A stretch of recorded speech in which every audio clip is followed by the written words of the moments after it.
Get ready, boys. It's just part of the gig. That's the storyline of tonight. But it's not, because the captain is back. It's way more than just that.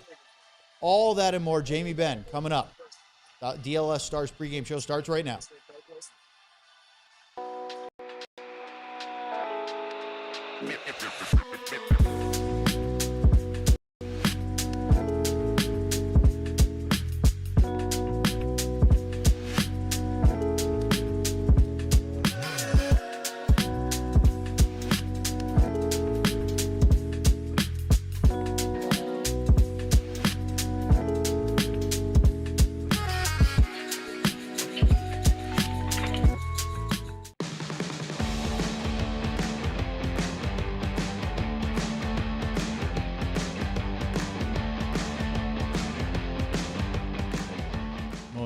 This is the DLLS Stars Pregame Show. Craig Ludwig, I'm Owen Newkirk. Ryan Botters, our producer, as we welcome you inside the lounge studio here downtown.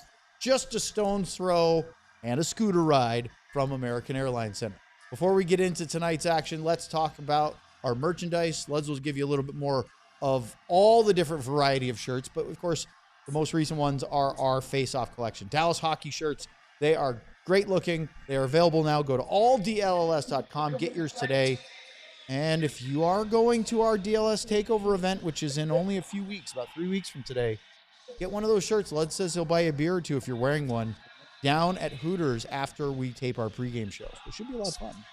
I thought Ben was going to step up to the plate now. Do you have any confirmation of that? None. Do you have any confidence he'll do that? None. Even less, right? Yeah. That's why I said Lud, because, Okay. yeah, we know where it stands. Sam's here as well. Sam Nessler over at the AAC. Let's jump right to it, Sam. Jamie Benn is going to play tonight for the first time in the 25-26 season.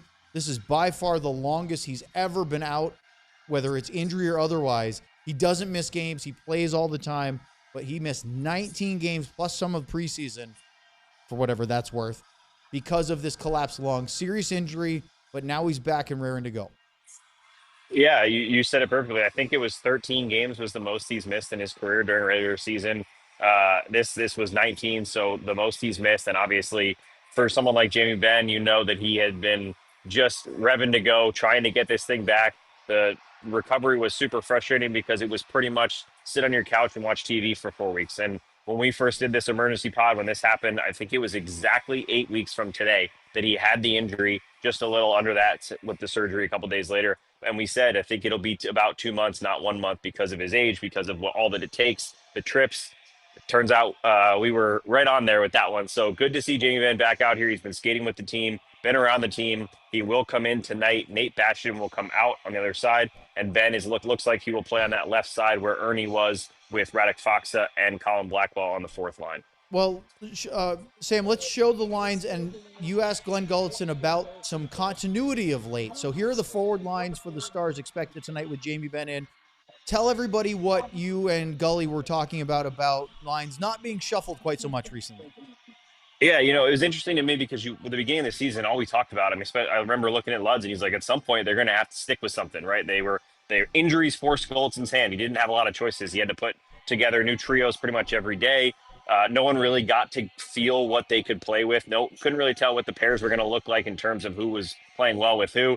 Now, the last handful of games, almost 2 weeks, we're starting to see a little more consistency, and that's still with some guys injured. As we know, Matt Duchesne's still out.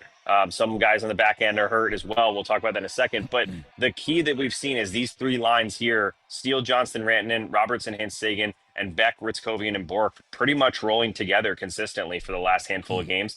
And they've looked great. I think Johnston and Rantanen have had a really good chemistry. Hintz and Robertson have obviously picked up where they left off, and Sagan's been a good fit with them. But the one to me that's been the most interesting is that third line. I forget, I was trying to remember the person's Twitter account name so that I could give them full credit, but that one of our diehards, I believe, and a fan named that line the Quebec line with the little dots over the A for the two Quebec guys, Ritzkovian and Bork, and Oscar Beck. And I thought that was fantastic. Told Oscar Beck today, and he had a great laugh about it and said, rarely do the players like the names of a line. They love this one. So full credit to those guys. But I've just loved, Oscar Beck said they just play in straight lines, but on top of that, they're skilled enough to make plays. And that's what you see with Bork and Ritzkovian showing it. They can play in straight lines. They can give you the simple shift. They can get the puck in deep. But when there's a play there, they can make it, and they all go hard to the net. It's just a line that I've really liked, and I'm interested to see when Matthew Shane does make his way back in, what kind of trios we start to see here.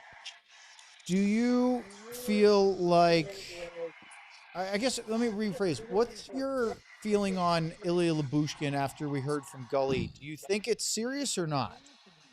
I don't. I don't think it's serious. I think they were ruling something out was the conversation after he didn't skate on. I think it was Sunday's practice. Sunday, yep. So they were not sure if maybe there was something deeper. I don't know what exactly they got X-rays or what it was, but I believe it is a lower body injury.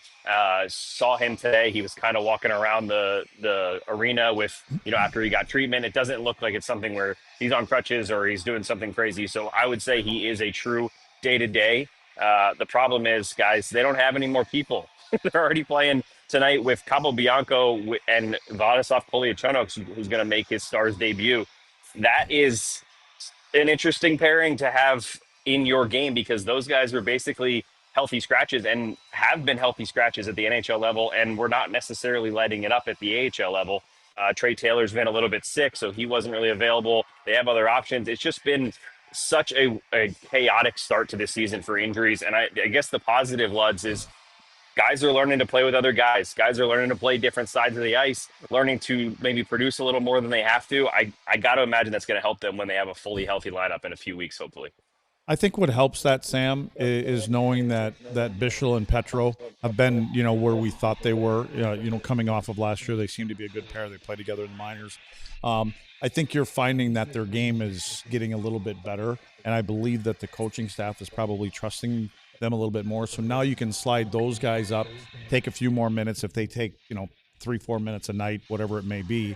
And then, again, at home, that helps because you can strategically put out there you have last change who he wants against who.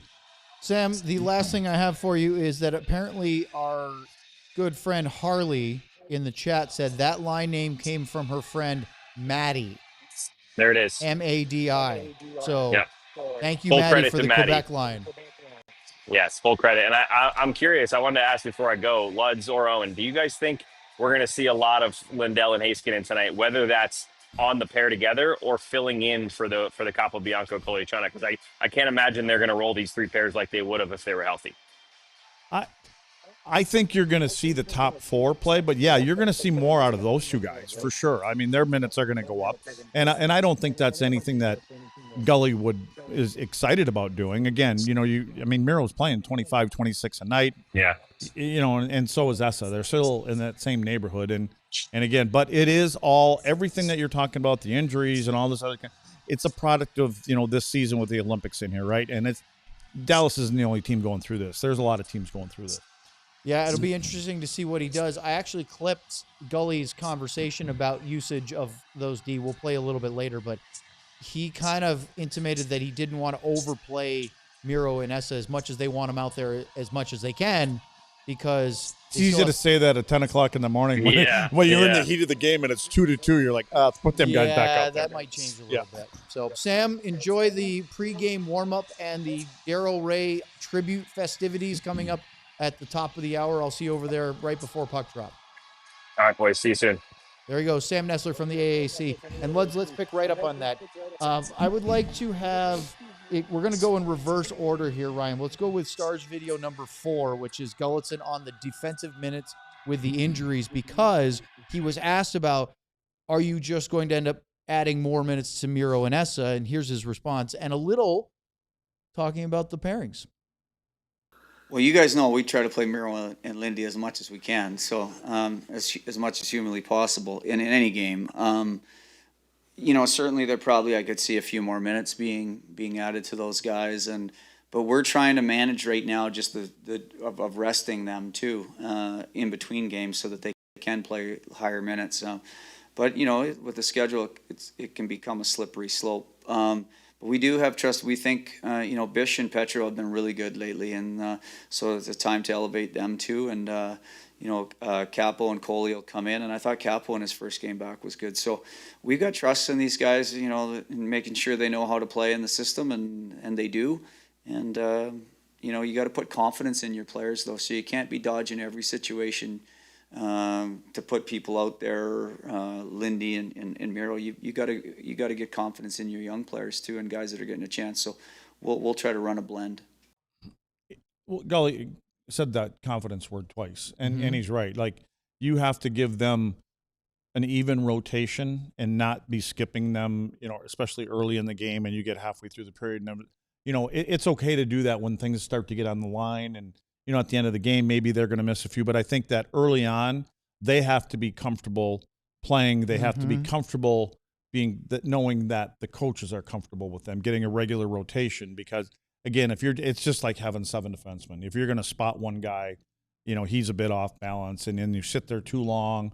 And then when you get out there, you're out there thinking, I don't want a mistake, which is when you make a mistake. Mm-hmm. One of the best at it. So I know, and again, I think you have to, give them the rope, and, eventually if they hang themselves, they hang themselves.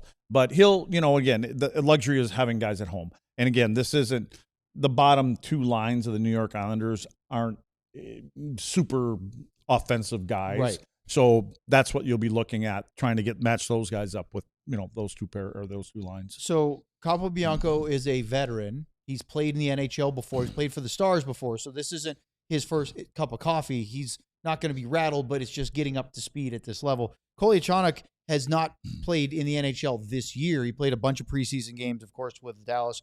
This will be his Dallas debut. 10 games with Texas so far in the AHL. He has 3 assists, even 10 penalty minutes.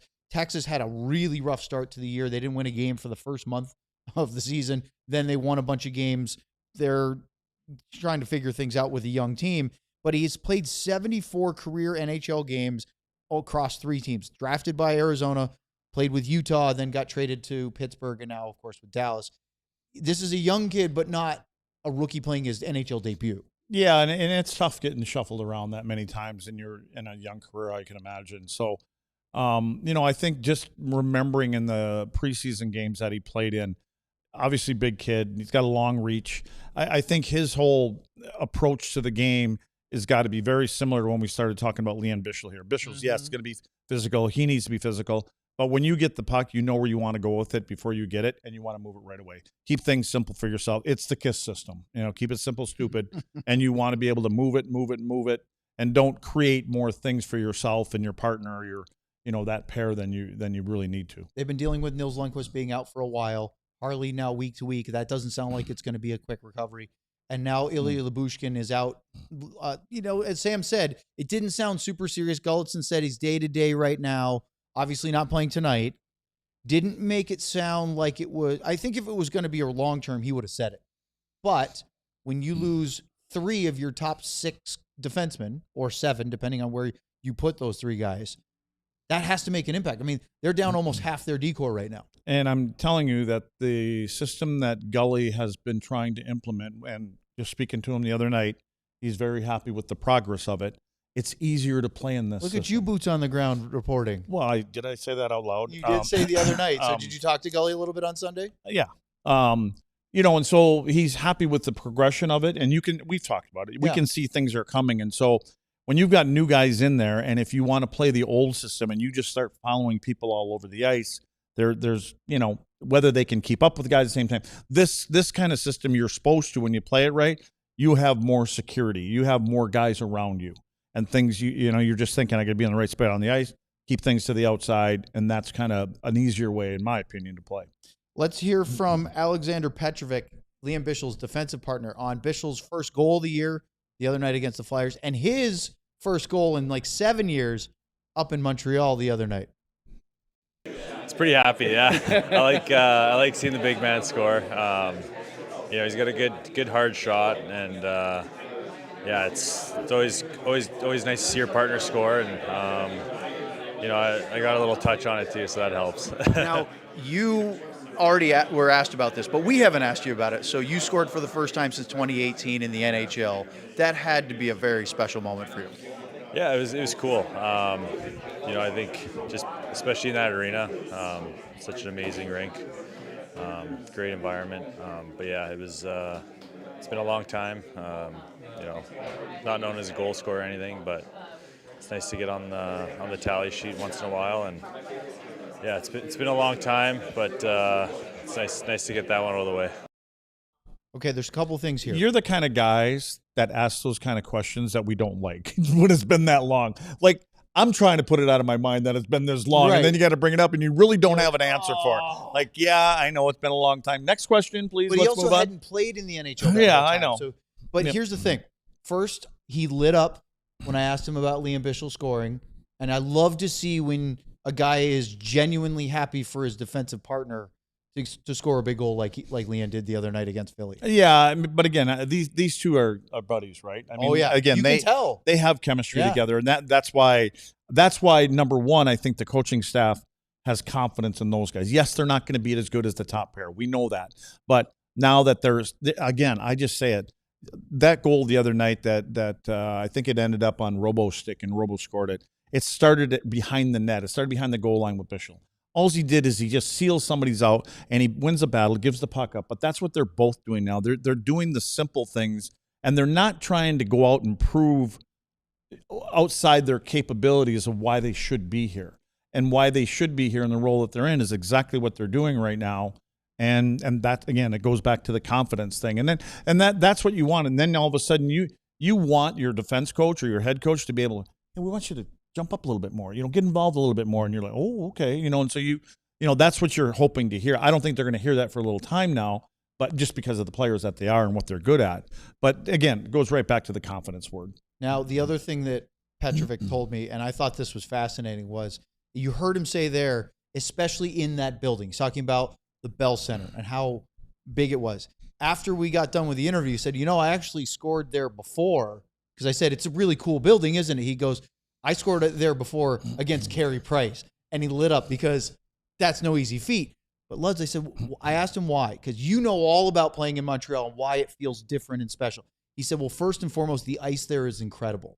He specifically pointed out the quality of the ice in Montreal, which people may not know this, but not every NHL building has high quality ice. Some of it might be soft, it might be heavy. And there's concerts and events Of course. and things like that. High traffic buildings. Montreal has always usually had less of that going on in their building, and they might go on a road trip and things like that. So they try to keep the ice being available when they're in town as much as you can to have good ice. But he also talked about how special that building feels. Yeah. Which I've felt just doing a broadcast for an AHL game eons ago. And I think it's so cool when players can feel, it just feels like something important's going on when you're playing at Bell Center. I think you kind of feel like it's the holy grail. Yeah.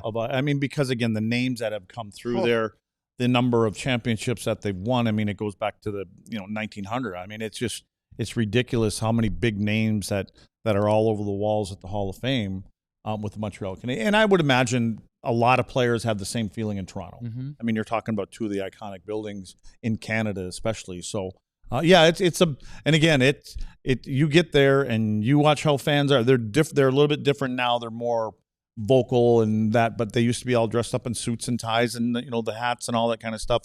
And they know the rules. They know. Again, I compare it all the time to the Dallas Cowboys. It's very similar. It's religion. It's in their blood. It's a religious Right? event for them. Yeah. I talked to one of Luds' former teammates with a scrum who happened to be a pretty important Montreal Canadian. We'll get to that. We'll also talk a lot more about Jamie Benn's return next here on the DLLS Stars Pregame Show. Okay, face-off collection. I don't know if you've heard about these shirts, but if you haven't, you're obviously living under a rock. Oh, the green and the black one. All right, let's move on. Let's talk about the most important shirt we have up here right now because number 14 is in the lineup tonight. So we have the Jamie Benn shirt. And one thing I can tell you is when you see this shirt, Jamie Benn will not be wearing a shield tonight. He will not be wearing a visor. That will not happen Nope. with that one. So we had him on yesterday and just kind of guessing that he might be in the lineup tonight. Well, and, you guys knew what you were your gut instincts were correct. It was just kind of, out there. But anyway, so you have the Jamie Benn one. And Ryan, you want to pull up the Finnish Mafia one if you have that one, because I think that's a great shirt. That's probably number one on the big list for everybody else. But I think the most important one tonight is the Jamie Benn one. So if you can run out and grab one real quick, I'm sure Ryan or Owen would deliver it to you tonight. Owen would on his scooter, Right on the on his scooter. backpack, on his scooter. he could deliver it to you. I'll even ring the bell on it. There you go. Let's talk about the Supporters Club. We haven't really mentioned that as much lately because we've had some other partnerships to get to, but you know the Supporters Club is there. Anybody in the chat right now on YouTube that has the little SC badge, the official Supporters Club badge, a couple of different colors depending on what tier you get into, but I also know that there have been some really generous folks. Well, what is Supporters Club? It means real, as Ben likes to call it, our GM, true sicko level stuff, because you get access to that badge, helps you stand out in the chat, and then all of the emojis. And I know our buddy Harry loves the badges. It's a big part of his bit, but those emojis are fun. There's a Luds emoji in there that, of course, and big thanks to Tio. Ardell handed out one last night.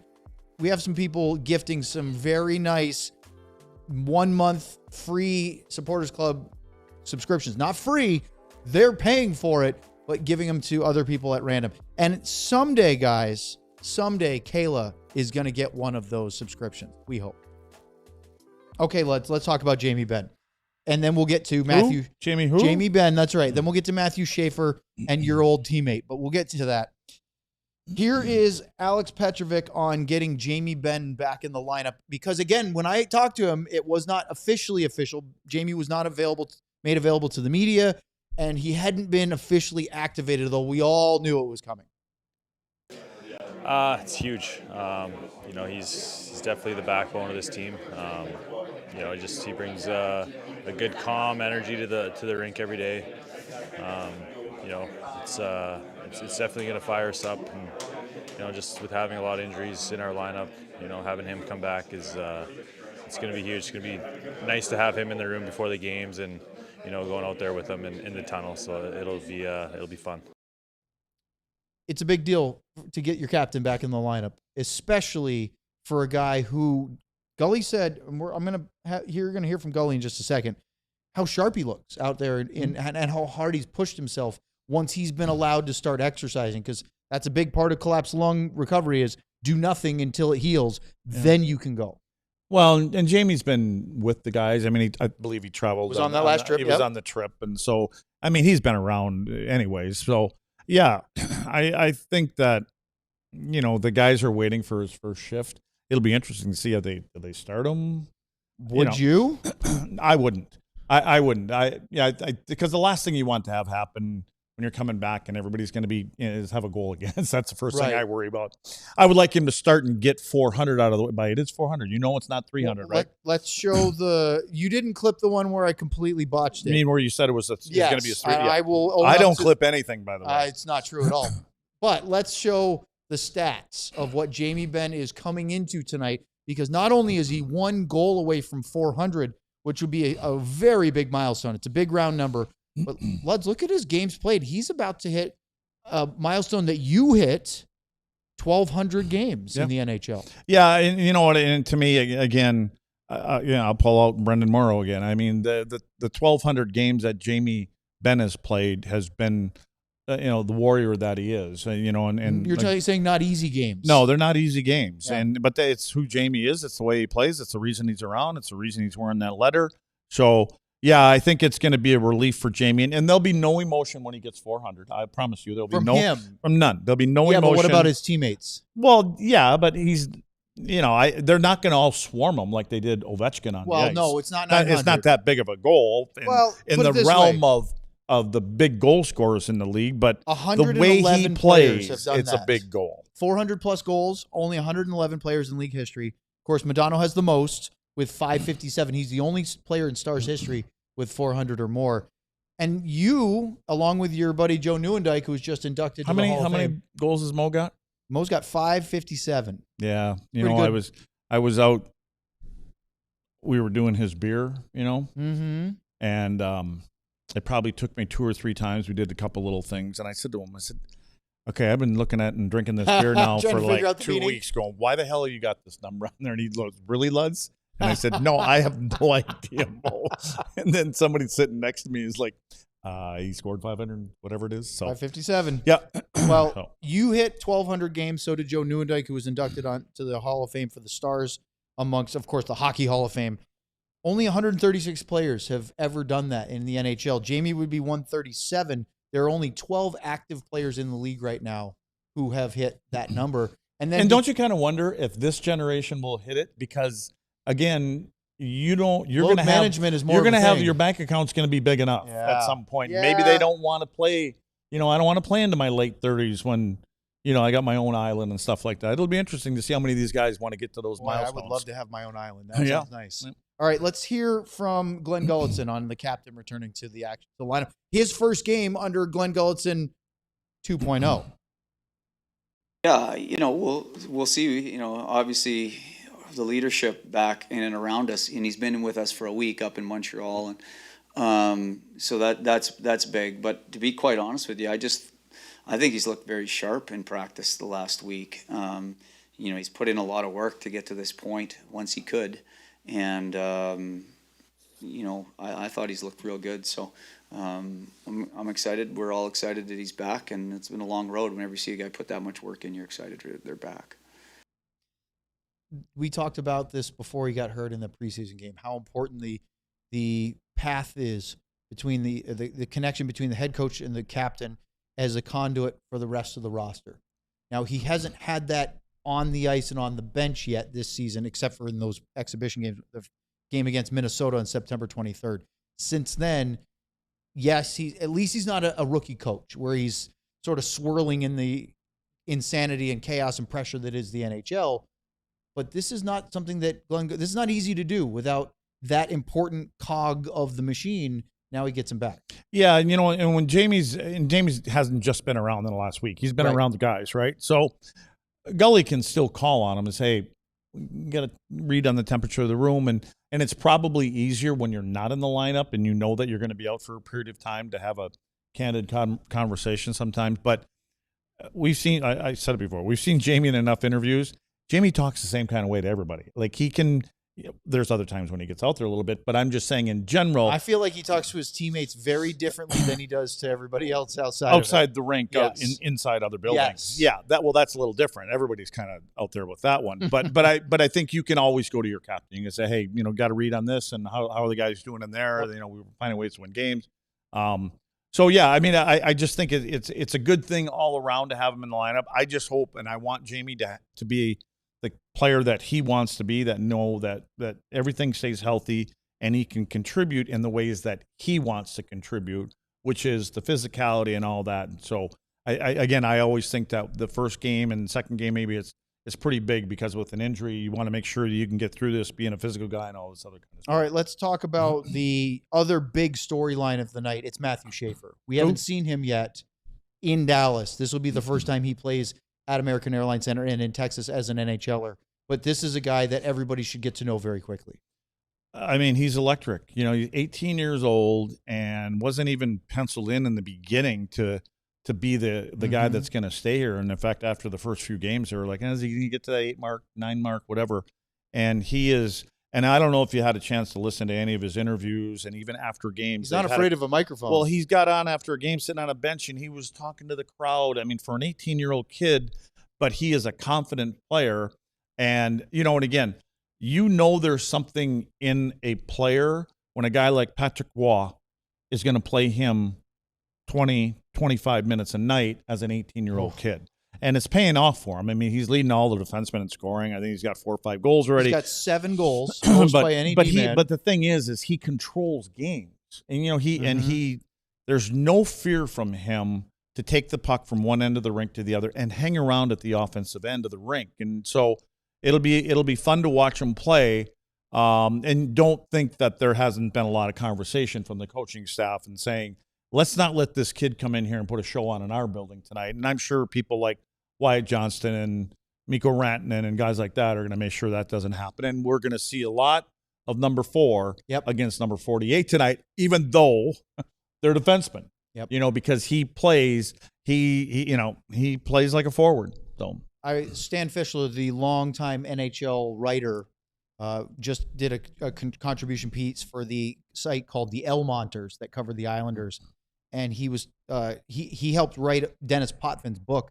And Potvin, I guess, told Fischler that he hated being compared as the next somebody, the next Bobby Orr, the next. He goes, no, I'm the first of me. I'm a one of one. I'm not the next of this guy. Well, Fischler said, watch Matthew Schaefer. and he looks a lot like Bobby Orr. Bobby Orr. Well, yeah.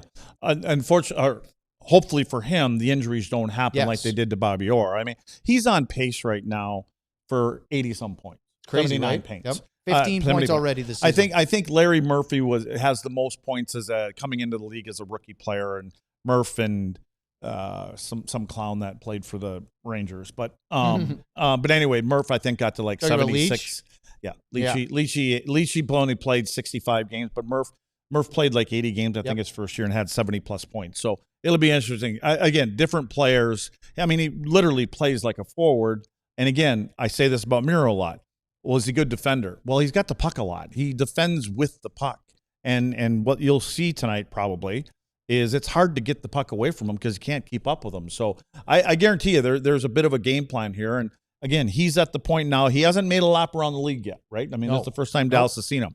But once he gets into that 40, 50 game mark, teams are going to be playing a little bit differently. Well, he has 15 points, which is the lead for rookie scoring, one more than Demidov.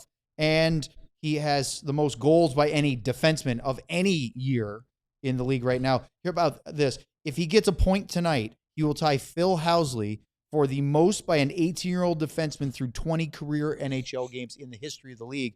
Housley had 16 back in 1982. Yeah, but in his first 20 games. But Howie only ended up with 60. I actually thought that's who I compared him to. Like when I originally started thinking about it, well, who would have had the most? I thought it was Phil, and it wasn't because he had 60 some points or whatever it was in his rookie year. Yeah, I know. Yeah, exactly. All right. Before we go, I have a couple of things for Luds because he played with the guy, and we had a chance as a scrum to talk to Patrick Watt this morning. So I clipped the first one because Luds has told us stories about Patrick kind of going into the coach's office in Montreal and telling them, these are the games I'm going to play, these are the games I'm not. Well, David Rittich, if you want to show the goalie side by side, if you would so please, Ryan, he's going to start tonight. He's had some rough games against the Stars and some good ones as a member of the Calgary Flames at all, but he will play not Ilya Sorokin tonight. Remember, they just played in Colorado on Sunday as part of the 7-game road trip they're on. This is game number 6. They finish up in Detroit on Thursday. Here's Patrick Waugh on trying to decide on who plays in goal. No, Sergey and I, we look at the schedule and, we feel like we're playing a lot of games in this month. I think 15 games in 31 days. So we feel like the workload is maybe too heavy right now for one guy, especially the fact that we flew in after the game. We got here like 3 in the morning in our rooms. So, I mean, we feel like it's important to use both guys, and they're both playing really well. So we're very comfortable, and Ilya will be back in the net against Detroit. Luds, they were talking. A later conversation, he talked about the time change. They went all the way out to Vegas. Then they played in Utah, and that was a time change. Colorado, down to Dallas, time change. And then they're flying to Detroit, another one, and saying that these are things that are affecting the team as far as the travel and the wear and tear and the late nights. And we're playing the Dallas Stars, and Sorokin's been going well. So let's throw this one to the Wolves tonight. Let's say, hey, David, good luck in this game tonight. And they're probably going, guys, we got to make sure we stay out of the box tonight. And that's going to be a common theme for everybody else. I mean, 5-on-5, they're actually a better team defending and offensively than Dallas. So numbers-wise. So they're a better team in that category, which is what Patrick does. And again, you can imagine the goaltender is going to make sure you play well defensively. And so they've been a pretty good defensive team and a little bit harder to play against in their own zone, all that kind of stuff. But, like I said, and sometimes that's a good thing because if you get a team that wants to stay out of the penalty box, they don't play with the same amount of physicality. So that may play into Dallas' hands 5-on-5 eventually. I texted Luds this morning and said, hey, if I bump into Patrick Waugh, what do you want me to say to him? I thought I'd get some sort of sarcastic comment of ask him about this night and such, or if he does but it was all business. And Luds, and so during the scrum, I asked, what over the first 19 games of this season do you think is the biggest area of team improvement over last year? And here's what Patrick had to say. I'd say probably our play in the neutral zone. The fact that we're playing well in the neutral zone, we're not giving as many odd men rush. That helps our breakouts. And last year we had maybe a lot of turnovers in our breakout. I think that been helping a lot. And I feel like we're making good decisions when it's time to make a flip out or when it's time to make a direct play, and supporting each other. So there's a few areas that we're doing a lot better. Absolutely. A lot of old school in that, like when he talks about the flip out French. He's basically saying high off the glass. Like, you don't always have to make a perfect pass. It's just get it out of our zone so we're not spending time in our zone. Or the Essa hand grenade. Yeah, I mean, you see that now. Everybody wants to play tape to tape, and sometimes you just got to relieve the pressure. And then his neutral zone that he's talking about, again, if they have the structure there and the turnovers there, your counterattack is better going the other direction. But it doesn't surprise me that a lot of it has to do with defending. I mean, again, and every coach wants you to be able to play well in your own zone, but especially, from a goaltender. He understands what the goaltenders face, and he understands most of all about what true high-danger chances are and which of those high-danger ones sometimes should be easy saves for goaltenders. And he's trying to keep things to where it's in the goaltender's favor for where the pucks are coming from. Well, with the Islanders, they've been on a bit of a run, 4-1 in their last 5. The Stars won 5 in a row. We haven't talked about, and we don't have time for, Jason Robertson on a heater right now, all of a sudden with goals in 3 straight games, 6 total goals. The power play has scored in 8 straight games now, up to, during that span, 11 power play goals, almost 40%. But Luds, to wrap it up, they're celebrating Daryl Ray tonight for his Hall of Fame induction at the Hockey Hall of Fame in Toronto, and he will get a pregame ceremony in just about 15 minutes or so. Every night is a celebration for Daryl Ray whenever Razor's around and in this building. Well-deserved. Again, are they going to let him talk? I think briefly, he'll go on the mic. Yep. Well, it can't be as long as briefly. Ralphie. Can't be as long as Ralph. So, and Razor will have a couple pearls he'll throw in there, and he'll probably have, some goose. What is, I don't know. The something running through a diarrhea, goose. something. He'll have something. He he'll might probably throw out there. elephantine or mastodonic or larceny or something like that. Got to play a few hits for the crowd. Yeah, well, he's the mayor. Yeah. All right, so that's it for our pregame show. We'll be back here for the full postgame. Craig Ludwig, I'm Owen Newkirk for Sam Nestler and our producer Ryan Vaughters. Thanks for joining us. Don't forget to hit that like button, subscribe, check out alldls.com. And if you haven't signed up to be a diehard already, do it now. We'll see you for the postgame show after Stars and Islanders. Enjoy the game. I believe that they are going to crush these guys tonight. We all silly like the mayor.